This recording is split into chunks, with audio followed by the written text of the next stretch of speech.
बात करते हैं सेल स्ट्रक्चर की। एग्रीकल्चर के स्टूडेंट हैं तो सीधी सी बात है प्लांट सेल की ही बात करेंगे।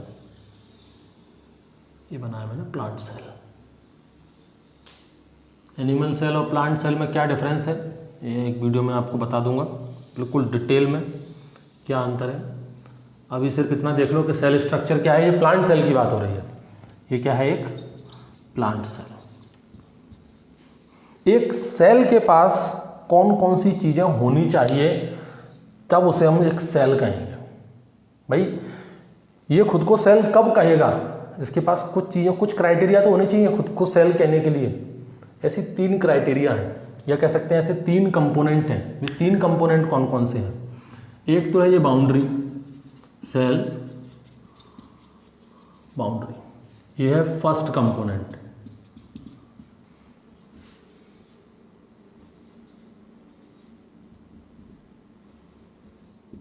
दूसरा है क्या? न्यूक्लियस, उसका सेकंड कंपोनेंट। और थर्ड है ये, क्या कहेंगे इसको? साइटोप्लाज्म।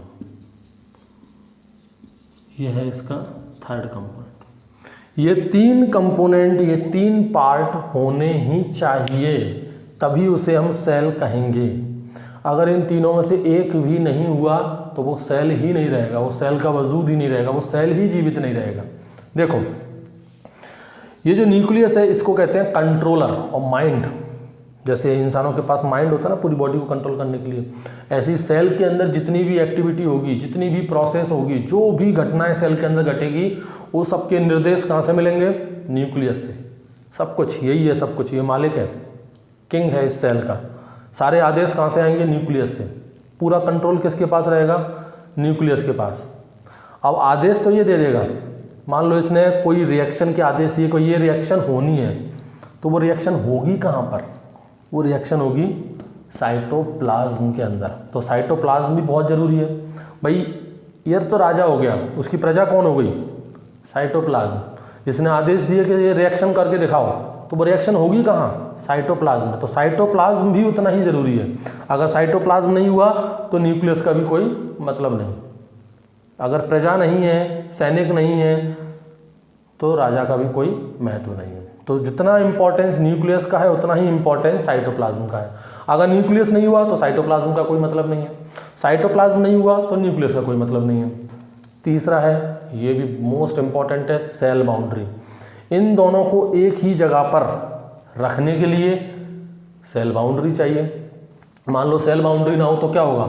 सारा साइटोप्लाज्म फैल जाएगा, न्यूक्लियस कहीं और, साइटोप्लाज्म कहीं और।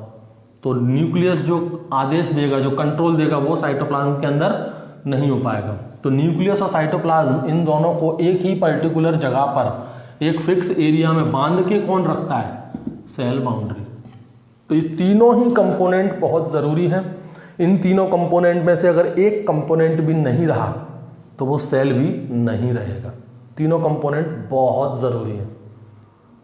तो ये 3 कंपोनेंट की बात की मैंने, सेल बाउंड्री, न्यूक्लियस और साइटोप्लाज्म। ये जो साइटोप्लाज्म, देखो सेल बाउंड्री की बात करूं पहले मैं, तो यहाँ पर 2 सेल बाउंड होती हैं।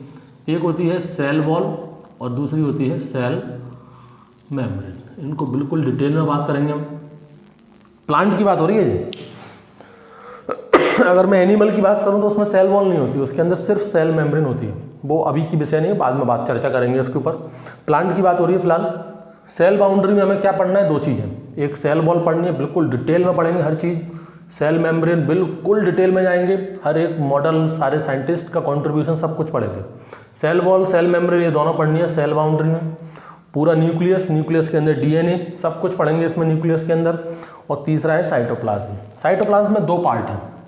एक तो भाई ये देख रहे हैं आप, इसका लिक्विड वाला पार्ट, ठीक है। दूसरा इसके अंदर क्या रहेंगे?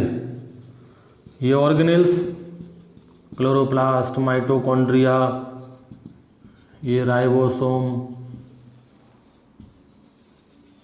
ये गोल्गी बॉडी, ये एंडोप्लाज्मिक रेटिकुलम। तो दूसरा पार्ट क्या है इसका?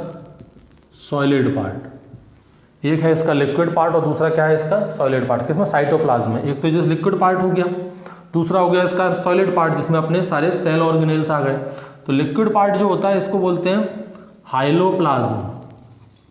नहीं पूछा गया अभी तक कोई क्वेश्चन, याद हो जाए तो ठीक, नहीं हो जाए तो कोई बात नहीं, ये है इंपॉर्टेंट। सॉलिड पार्ट को बोलते हैं ट्रोफोप्लाज्म, ये याद रखना।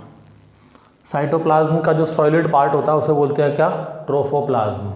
और इस ट्रोफोप्लाज्म में क्या क्या आएगा?